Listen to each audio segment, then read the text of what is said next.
Yes, I am studying the history of Azadari, especially here in all of Pakistan. I'm teaching at University of Arizona, and I've been working on this topic for about 20 years. So I hope that this book will come out soon.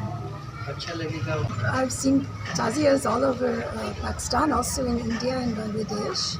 And in each region you have very specific kinds of shrines that are taken out in procession. Some are kept in bardas. And Sindhi Taziyas are very beautiful. Workmanship is very fine. And they bring workmen from all over the country to create them. So they're quite something special that one should know more about. The work that Paygham Azadari is doing in this respect, it's great work. Thank you. Thank you.